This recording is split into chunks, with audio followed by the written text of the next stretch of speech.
아멘. 오늘 본문 말씀 시편 32편 말씀입니다. 본문 시편 32편, 제가 가지고 있는 성경은 823면에 있습니다. 구약 823면 찾으셨으면 우리 한 절 한 절 교독하고 마지막 절은 합독합니다. 허물의 사함을 받고 자신의 죄가 가리워진 자는 복이 있도다.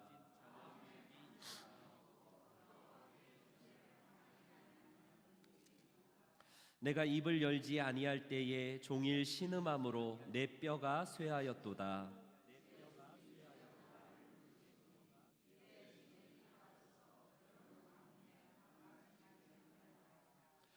내가 이르기를 내 허물을 여호와께 자복하리라 하고 주께 내 죄를 아뢰고 내 죄악을 숨기지 아니하였더니 곧 주께서 내 죄악을 사하셨나이다. 셀라.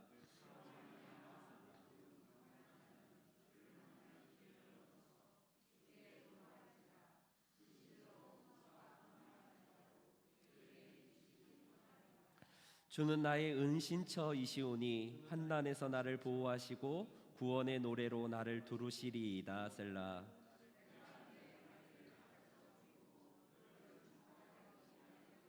너희는 무지한 말이나 노새같이 되지 말지어다. 그것들은 제갈과 굴레로 단속하지 아니하면 너희에게 가까이 가지 아니하리로다.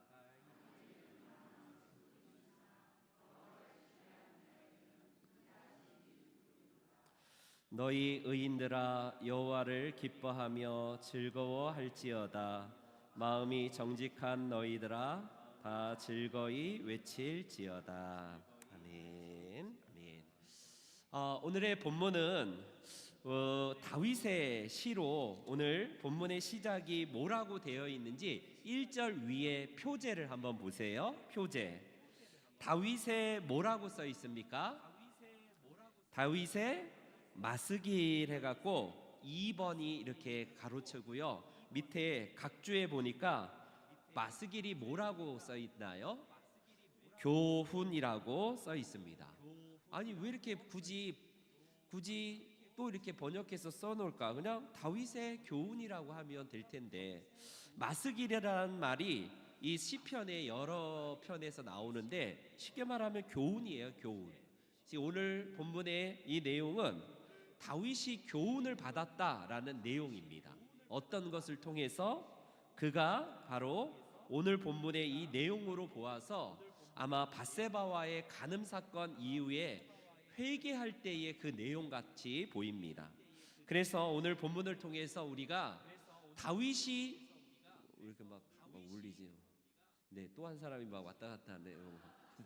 다윗이 교훈을 받았는데 우리에게도 어떤 교훈을 주시는지 몇 가지를 한번 보도록 할게요. 첫 번째, 1절에 보니까 복이 있다, 복이 있다라고, 2절에도 복이 있다라고 하면서 복에 대한 말씀을 하고 계십니다. 여러분, 첫 번째 교훈은 무엇이냐면 복 있는 것이 무엇인가에 대한 교훈이 우리들에게 중요하다라는 사실을 말씀을 하고 계세요. 무엇보다도 복하며 우리는 돈 많이 들어오고 건강의 복이라고 생각합니다. 물론 그것도 복이죠. 그런데 그거는 지엽적이고 어찌 보면 부차적인 복입니다. 그냥 부스러기 복이에요. 진정한 복을 오늘 본문의 시인은 뭐라고 말씀하시냐면 허물의 사함을 받는 자가 복이 있고 이 죄가 가려진 자가 복이 있다라는 말씀입니다. 쉽게 말하면 그냥 덮어놓는 게 아니라 이 죄악이 결과적으로 나의 죄를 사하시는 그분 앞에서 내가 사죄의 은혜를 입는 자, 그 자들이 정말 진정으로 복이 있다라는 말씀을 하고 있습니다. 여러분, 밧세바와의 간음 사건에서 성경은 왜 그 대낮에 왕이 그 궁에서 왔다 갔다 하는 거 뻔히 아는데 그 시간에 그 옆에 내가 유혹하려고 목욕했다 하면서 밧세바 막 그 여인을 계속해서 공격하는 사람들이 있어요. 여러분, 여자의 적은 여자라고 이 권사님들이 그런 분들이 계시더라고요. 전에 보니까 그년이 못된 년이야, 이 그년이 못된 년이야 하면서 막 그렇게 하더라고요. 여러분, 성경은 온통 이 잘못이 다윗에게 있다는 사실을 조명하고 있습니다. 밧세바가 왜 그 시간에 목욕했는지는 뭐 성경의 관점이 아니에요. 중요한 거는 여러분, 왕이 그 여인을 본 것으로 끝난 게 아니라 보여지는 데 약하거든요. 남자들은 시각적인 이 죄악들을 남자들은 굉장히 쉽게 범하는데, 보여지면 그걸로 아니지 하고 또 눈을 돌이켜야 되는데 데려와라.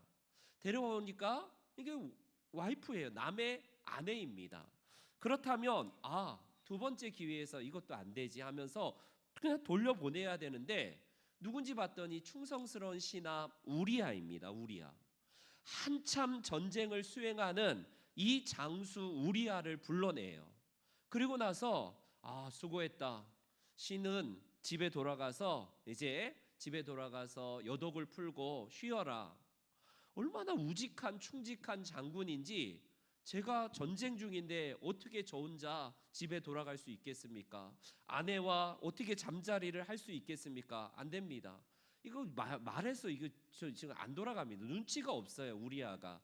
그래서 집으로 돌려보내기가 뭐하니까 술을 먹여서 술 정신으로 집에 돌려보내는데 그것도 안 들어요.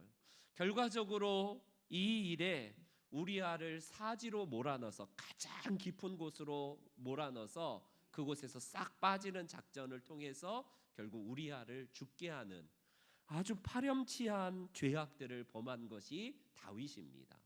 여러분, 다윗의 죄는 한 가정을 무너뜨리고 거기서 살인죄에서 끝난 게 아니라 무엇보다도 하나님을 만홀히 여겼던 죄예요.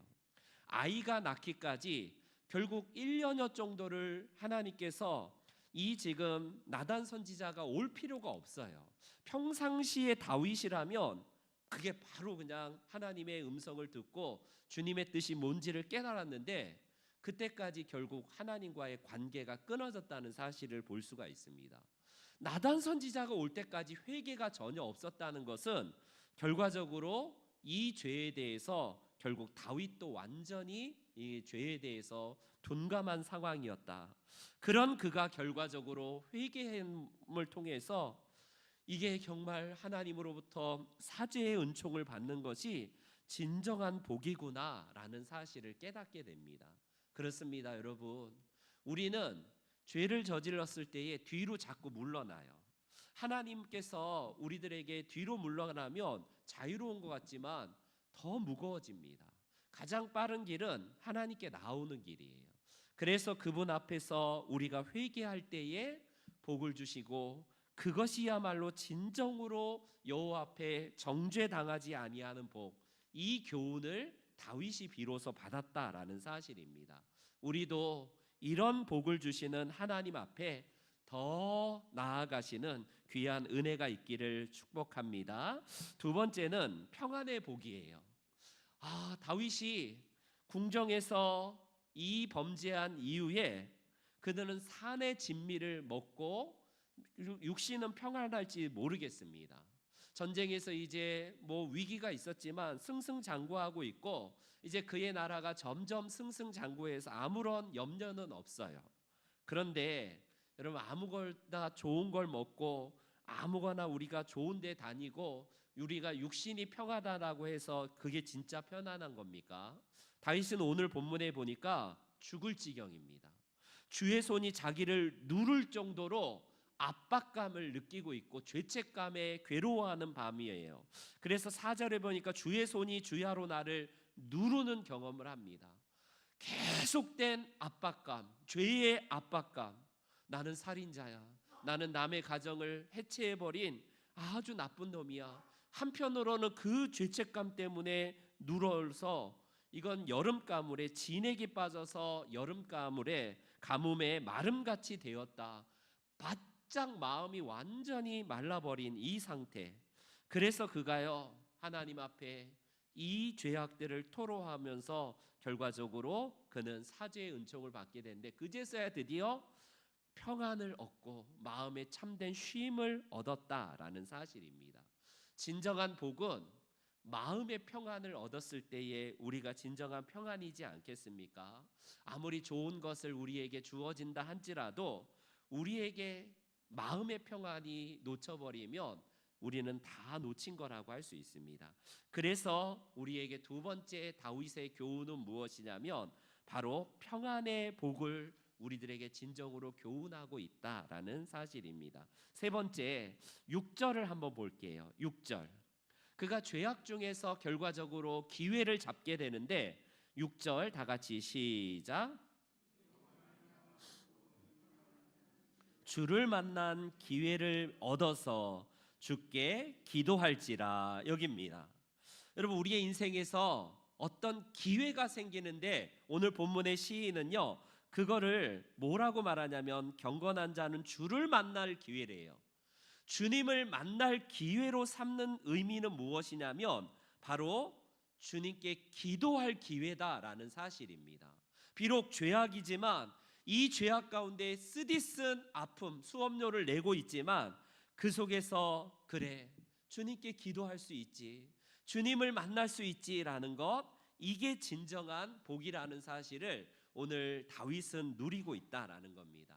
우리 인생에 진퇴양난이 있고요, 때로는 속수무책의 상황이 있을 수도 있을 거예요. 그럴 때에 우리에게 진정한 교훈은 뭐냐면 주를 만날 기회구나. 아, 나는 끝났어. 나는 이제는 더 이상 이제는 기회가 없어가 아니라 이 기회가 하나님을 더욱더 찾을 기회구나. 하나님께 엎드려서 기도할 기회구나. 전화위복의 이 생각이 우리 그리스도인들에게 있어야 된다는 겁니다. 다윗은 평안할 때는 주께 기도할 기회를 얻지 못했을 수도 있어요. 그 기도는 어찌 보면 형식이었을 수도 있습니다. 그런데 그가 죄악 중에서 하나님 앞에 눌림받는 이 상황에서 기도할 수 있었다는 이것을 그는요 교훈으로 삼고 있습니다. 그렇습니다. 매사의 그리스도인들은 아무리 진퇴양난이고 사면초가고 속수무책의 상황일지라도 그래, 주를 만날 기회구나, 이것이야말로 진짜 주님을 만날 기회구나, 발상의 전환이 필요하다는 거예요. 이게 바로 다윗이 교훈받았던 축복의 은혜라는 사실입니다. 마지막 우리 10절 말씀을 한 번 더 볼게요. 10절 시작. 악인에게는 많은 슬픔이 있으나, 거기까지요. 악인입니다. 악인이라고 분명히 이야기를 해요. 그런데 11절을 보세요. 11절 뭐라고 합니까? 너희 의인들아, 이렇게 바뀝니다. 여러분, 우리는 죄인이에요. 분명히 죄인입니다. 그런데 어떤 죄인이냐면 우리는 하나님의 은혜로 의인된 죄인이에요. 우리는 죄의 속성을 가지고 여전히 죄에 기웃기웃하고 넘어지고 연약하지만 우리는 영원히 악인이 아니라 하나님 앞에서 사죄의 은총을 받고 평안의 은총을 누리면서 하나님께 기도할 때에 진정으로 변화된다라는 사실을 오늘 시인은 붙잡고 있습니다. 나를 하나님께서 영원히 악인으로 보는 게 아니다.